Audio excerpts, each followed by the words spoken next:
Fala, nação rubro-negra. O Flamengo em Foco tá no ar com mais um vídeo cheio de informações exclusivas e novidades quentíssimas do Mengão. Antes de começarmos, já deixa o like, se inscreve no canal e ativa o sininho para não perder nenhuma notícia, nenhuma bomba e nenhuma atualização do mais querido. E atenção! Todo mundo que se inscrever no canal e comentar aqui embaixo o nome e a cidade de onde está assistindo vai estar automaticamente participando do sorteio de uma camisa oficial do Flamengo. Então já se inscreve agora, comenta seu nome e sua cidade e você pode ser o próximo torcedor a vestir o manto. Agora bora direto para as notícias. A porta fechou e o clima mudou. No encontro reservado, a alta cúpula celeste trouxe a sentença que redesenhou o mercado. Caio Jorge permanece na toca em 2026.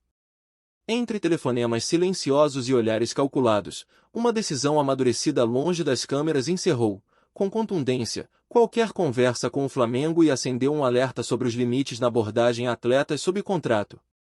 O passo seguinte foi tão estratégico quanto firme. Além de interromper negociações, o clube mineiro avalia levar o caso à esfera internacional por suposto assédio ao atacante.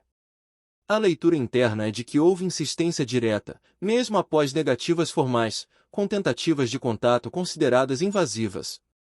O recado, agora público, não é apenas jurídico, é institucional, define fronteiras e sinaliza que a condução de mercado terá vigilância redobrada. O roteiro da disputa começou com uma oferta de impacto. Os rubro-negros apresentaram um pacote avaliado em 32 milhões de euros, traduzidos em 207 milhões de reais, somando ativos e valorização de mercado, mas ouviram um não taxativo. Em Minas, a régua é alta. A pedida mínima foi fixada em 50 milhões de euros, equivalentes a 324 milhões de reais na cotação atual. Não se trata apenas de preço, é estratégia de proteção de patrimônio técnico e financeiro. No Rio, ninguém havia baixado os braços. A prancheta rubro-negra trabalhava cenários para esticar o teto além de 30 milhões de euros, cerca de 189 milhões e 900 mil reais, desta vez sem incluir atletas. Havia, inclusive, o fator humano, a vontade do atacante e a influência direta do treinador, disposto a personificar o convencimento. O plano dependia de um sinal da reunião em Belo Horizonte. Ele veio, e mudou tudo. Ao cravar permanência, a direção celeste não apenas segurou um protagonista, redefiniu a narrativa do ano. Caio Jorge voltou ao centro do projeto, com reapresentação alinhada ao grupo e primeiro contato com o novo comandante na toca, início simbólico de um ciclo que, internamente, é visto como alicerce competitivo. O tempo, que antes corria contra, passou a jogar a favor. A decisão irradiou consequências. No mercado, agentes e clubes tomaram nota do patamar financeiro e do discurso rígido contra investidas paralelas. Para o Flamengo, a necessidade de recalcular a rota ficou explícita. O plano tem dono e prazo, e qualquer avanço fora do protocolo pode escalar para disputa regulatória. Em linguagem de negócios, é um ponto de inflexão. O episódio também desnudou o jogo de poder que cerca grandes contratações. Ofertas robustas e apelos técnicos ganharam contornos de pressão emocional, com tentativas de acelerar o relógio da decisão. O contra-ataque celeste foi institucional, com travas de governança e clareza de critérios, uma mensagem que ressoa para além desta janela. Enquanto isso, alternativas esbarram em realidades pouco maleáveis. Marcos Leonardo segue como interesse antigo, mas as barreiras são conhecidas. Vínculo sólido, salário elevado, ambiente competitivo e ausência de comunicação oficial. Não é simples deslocar peças quando o mercado opera em alta e com múltiplos interesses cruzados. A engrenagem exige tempo, e o tempo custa. A cifra recusada ganhou vida própria. 32 milhões de euros não são apenas números, traduzem estratégia de composição e percepções de valor em ativos. Ao rejeitar o arranjo e fixar a régua em 50 milhões de euros, o Cruzeiro demarcou o lugar de Caio Jorge dentro de sua construção esportiva e financeira. É uma aposta na soma entre desempenho, vitrine e potencial de revenda, arquitetura que não se dobra à primeira pressão.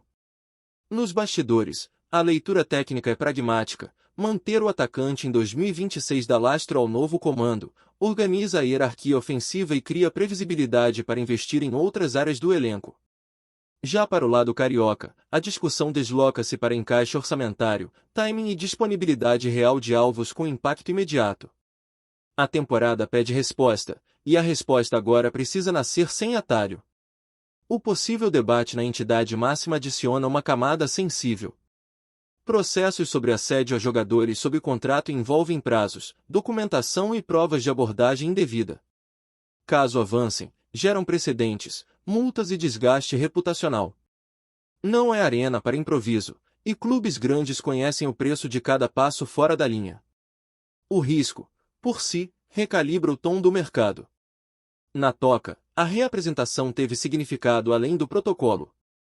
Parte do elenco já trabalhava desde a sexta-feira. O encontro com o novo técnico funcionou como a primeira fotografia de um projeto que pretende ser competitivo e resistente a ruídos externos. Quando o vestiário vê uma decisão firme sustentada por direção e comissão, a mensagem é absorvida com rapidez, foco e identidade. No entorno do futebol, a repercussão foi imediata. Torcedores transformaram a disputa em narrativa, compararam cifras, discutiram bastidores e projetaram cenários. O assunto ocupou pautas em programas e mesas redondas, com leituras que oscilaram entre pragmatismo de mercado e debates éticos. A curiosidade cresceu à medida que detalhes sobre contatos e valores vieram à tona. Para os dirigentes, a noite não terminou no anúncio. O pós-decisão exige administração de expectativas, blindagem de elenco e manutenção de canais com agentes e clubes para futuras oportunidades. Trancar uma porta sem abrir outra pode gerar pressão interna, por isso, o planejamento precisa apontar alvos realistas e etapas claras, evitando uma espiral de urgência. A narrativa de poder financeiro também merece nuance. Capacidade de investir é importante, mas o timing, a adequação tática e a governança pesam tanto quanto a conta bancária. Ao recusar um pacote de alto valor e subir o piso, o clube mineiro sinalizou que não negocia identidade por conveniência, e que a construção do elenco segue um mapa com marcos e limites. Perspectivas competitivas entram no quadro. Com a manutenção de um atacante em ascensão, o Cruzeiro desenha profundidade ofensiva e mantém margem para testar variações sob novo comando. Do outro lado, a equipe carioca, habituada a grandes movimentos, precisa reenquadrar prioridades e equilibrar ambição com viabilidade, sem perder o pulso do torcedor por falta de clareza. Há também um componente humano que não se mede em cifras. Quando um atleta vê seu nome em disputa pública, é natural que expectativas, pressões e sonhos entrem em choque. A decisão de permanecer, comunicada no ambiente certo e com respaldo técnico, reduz ruído, organiza objetivos e devolve o protagonismo ao campo, onde o desempenho reescreve narrativas com mais justiça. No conjunto, o capítulo encerra uma trilha e abre outra. Oferta elevada, contraproposta firme, bastidores aquecidos e risco regulatório compõem a moldura de um caso que vai além de uma negociação frustrada. O futebol moderno não é apenas sobre contratar, é sobre sustentar projetos, proteger valores e escolher batalhas com inteligência. E assim, entre portas que se fecham e planejamentos que se ajustam, a história ganha continuidade. Caio Jorge fica, o Cruzeiro reafirma sua rota, e o Flamengo reposiciona seus movimentos. O mercado, longe de esfriar, apenas muda de eixo. E o público, agora atento aos próximos passos, aguarda o próximo capítulo, porque numa janela com grandes ambições, o desfecho de hoje é sempre o ponto de partida de amanhã. Fala, nação rubro-negra! Antes de seguir com as notícias, aproveita e se inscreve no Flamengo em Foco e já deixa aquele like que fortalece demais. Assim você fica por dentro de tudo que rola no Mengão, em primeira mão e sem perder nada. Agora bora continuar com as novidades. O silêncio que tomou conta da redação foi diferente de qualquer outro. Não era apenas a pausa entre uma notícia e outra, nem o intervalo natural de uma rotina marcada pelo ritmo frenético da informação. Era um silêncio pesado, carregado de emoção, que anunciava um momento de luto no Jornal Nacional, o telejornal mais tradicional do país. A notícia não estava no ar ainda, mas já havia se espalhado entre jornalistas, técnicos e produtores, uma perda significativa atingir em cheio o coração da equipe. O Jornal Nacional, desde sua estreia em 1969, tornou-se símbolo da televisão brasileira. Mais do que um telejornal, é um ritual diário que conecta milhões de pessoas às principais notícias do Brasil e do mundo. Por isso, quando a palavra luto se associa a esse nome, a repercussão vai muito além das paredes da emissora. É como se cada lar que acompanha o noticiário fosse também atingido por essa ausência. A perda não se resume a uma figura pública ou a um profissional da comunicação. Ela representa o fim de uma era, o encerramento de um ciclo que ajudou a moldar a identidade do telejornalismo nacional. O impacto é profundo porque o Jornal Nacional sempre foi mais do que informação, foi companhia, foi referência, foi espelho da sociedade brasileira em seus momentos de glória e de crise. No estúdio, onde normalmente reina a disciplina e a precisão, o clima era de consternação. As câmeras, que tantas vezes captaram sorrisos discretos ou olhares firmes, agora refletiam semblantes abatidos. A equipe, acostumada a lidar com tragédias externas, sentia na pele o peso de viver uma tragédia interna. O luto não era apenas institucional, era humano, visceral, incontornável. A notícia da perda foi recebida com incredulidade. Muitos profissionais, mesmo experientes, tiveram dificuldade em acreditar. Afinal, o Jornal Nacional sempre transmitiu a sensação de permanência, de estabilidade. Era como se nada pudesse abalar sua estrutura. Mas a realidade mostrou que até os símbolos mais sólidos são vulneráveis. O público, ao ser informado, reagiu com uma mistura de tristeza e gratidão. Tristeza pela partida, gratidão pelo legado. As redes sociais se encheram de mensagens, lembranças e homenagens. Pessoas de diferentes gerações compartilharam memórias de noites em frente à televisão, acompanhando reportagens que marcaram suas vidas. O luto, nesse caso, não era apenas da emissora, era coletivo, nacional. A cobertura do próprio Jornal Nacional sobre o episódio foi marcada por sobriedade e respeito. Sem exageros, sem dramatizações, mas com a firmeza de quem entende a importância de reconhecer a dor. O telejornal, que tantas vezes noticiou perdas de figuras públicas, agora falava de si mesmo, de sua própria ferida. O impacto também se refletiu nos bastidores. Produtores, editores e repórteres, que normalmente trabalham sob pressão constante, precisaram lidar com a emoção enquanto mantinham a responsabilidade de informar. Foi um exercício de equilíbrio entre o profissionalismo e a humanidade. O luto trouxe à tona reflexões sobre o papel do Jornal Nacional na vida dos brasileiros. Mais do que informar, o telejornal construiu uma relação de confiança com seu público. Essa confiança se fortaleceu ao longo das décadas, e é justamente por isso que a perda foi tão sentida. Não se trata apenas de uma ausência, trata-se de um vazio simbólico. A história do Jornal Nacional é marcada por grandes momentos, eleições, crises econômicas, vitórias esportivas, tragédias naturais. Em cada um desses episódios, o telejornal esteve presente, oferecendo contexto e clareza. Agora, ao enfrentar seu próprio luto, o JN mostra que também é vulnerável, que também sente, que também chora. Essa vulnerabilidade, paradoxalmente, reforça sua humanidade. O público não vê apenas uma instituição, vê pessoas reais, com emoções e fragilidades. Esse reconhecimento aproxima ainda mais o telejornal de seus espectadores, criando uma conexão que vai além da informação.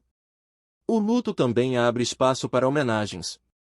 Colegas de profissão, jornalistas de outras emissoras e figuras públicas manifestaram respeito e solidariedade. Cada mensagem reforça a dimensão da perda e a importância do legado deixado.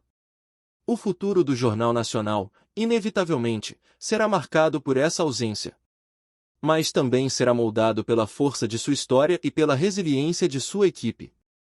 O telejornal já enfrentou desafios antes e sempre encontrou formas de se reinventar. O luto, embora doloroso, pode ser também um ponto de partida para novas reflexões e caminhos. A audiência, fiel ao longo dos anos, continuará acompanhando. Mas agora, cada edição carregará a memória da perda, como uma cicatriz que não desaparece, mas que também fortalece. O público saberá reconhecer o esforço da equipe em seguir adiante, mesmo diante da dor. O Jornal Nacional, ao viver esse momento de luto, reafirma sua condição de espelho da sociedade. Assim como o país enfrenta perdas e se reconstrói, o telejornal também precisa lidar com sua própria dor e seguir em frente. O episódio mostra que símbolos nacionais não são imunes ao tempo e às circunstâncias.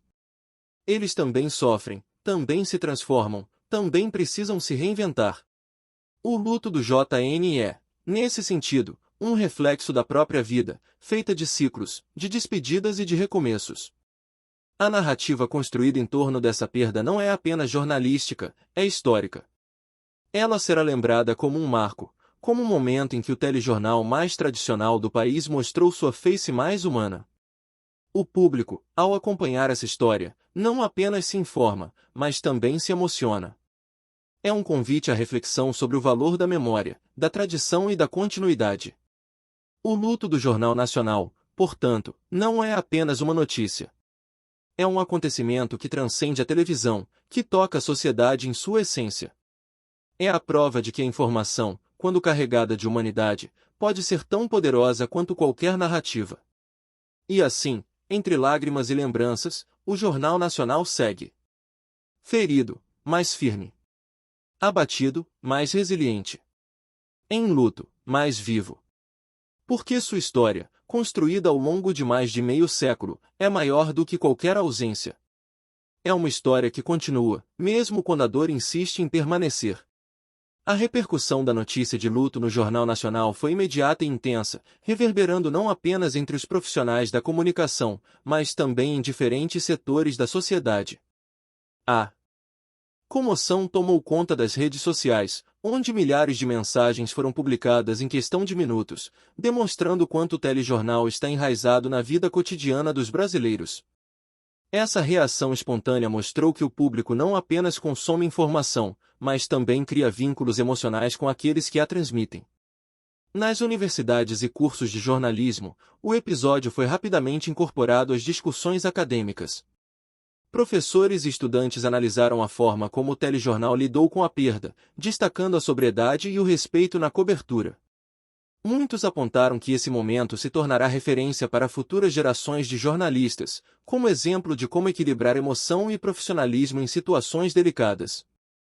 A classe política também se manifestou, reconhecendo a importância histórica do Jornal Nacional e a relevância da figura perdida. Parlamentares de diferentes partidos fizeram declarações públicas, ressaltando que o telejornal transcende disputas ideológicas e se consolidou como patrimônio cultural do país. Essa unanimidade reforça a dimensão da repercussão, que ultrapassa fronteiras partidárias e se insere no imaginário coletivo. No meio artístico, atores, músicos e escritores prestaram homenagens, lembrando momentos em que suas carreiras foram impulsionadas por reportagens ou entrevistas exibidas no telejornal. Muitos destacaram que o Jornal Nacional não apenas informa, mas também legitima acontecimentos culturais, dando visibilidade a manifestações que, sem essa vitrine, talvez não alcançassem o grande público. As emissoras concorrentes, em gesto raro, também se pronunciaram. Jornalistas de diferentes canais reconheceram a relevância da perda e demonstraram solidariedade à equipe do JN. Esse movimento reforçou a ideia de que, em momentos de luto, a rivalidade cede espaço à união em torno da valorização do jornalismo como profissão e como serviço público. Entre os telespectadores mais antigos, a repercussão foi marcada por lembranças nostálgicas. Muitos relataram como acompanharam o telejornal desde sua estreia e como se sentiram parte de uma história que atravessou gerações. O luto, nesse sentido, foi vivido como uma perda pessoal, quase familiar, reforçando a ideia de que o Jornal Nacional se tornou parte da rotina doméstica brasileira. A repercussão também alcançou o cenário internacional. Veículos de imprensa estrangeiros noticiaram o episódio, destacando a relevância do Jornal Nacional como o maior telejornal da América Latina. Essa cobertura global ampliou a dimensão da perda, mostrando que o impacto não se restringe ao Brasil, mas ecoa em diferentes países que reconhecem a força da comunicação brasileira. No campo empresarial, marcas e instituições que ao longo dos anos tiveram suas histórias contadas pelo telejornal também se manifestaram. Muitas divulgaram notas de pesar, ressaltando a credibilidade e a seriedade com que o JN sempre tratou suas pautas. Esse reconhecimento evidencia como o telejornal construiu uma relação de confiança não apenas com o público, mas também com setores estratégicos da economia. A repercussão, por fim, trouxe reflexões sobre o futuro do telejornalismo. Especialistas apontaram que o episódio reforça a necessidade de valorizar os profissionais que constroem diariamente a narrativa das notícias. O luto, nesse caso, funciona como alerta para que se reconheça a importância da memória e da preservação da história do jornalismo brasileiro. Em meio a tantas manifestações, o que se percebe é que o luto do Jornal Nacional não é apenas um acontecimento isolado. Ele se transformou em um fenômeno social, capaz de mobilizar diferentes esferas da sociedade e provocar reflexões profundas sobre identidade, memória e legado. A repercussão, marcada por emoção e respeito, reafirma o papel central do telejornal na vida nacional e garante que sua história continue viva, mesmo diante da dor da perda. Aqui no Flamengo em Foco, você recebe as notícias mais quentes do Mengão todos os dias. Então já se inscreve no canal, deixa aquele like maroto e ativa o sininho para não perder nenhuma atualização importante sobre o mais querido. Comenta aqui embaixo o que você achou dessa notícia, a opinião da nação é fundamental. A gente se vê no próximo vídeo.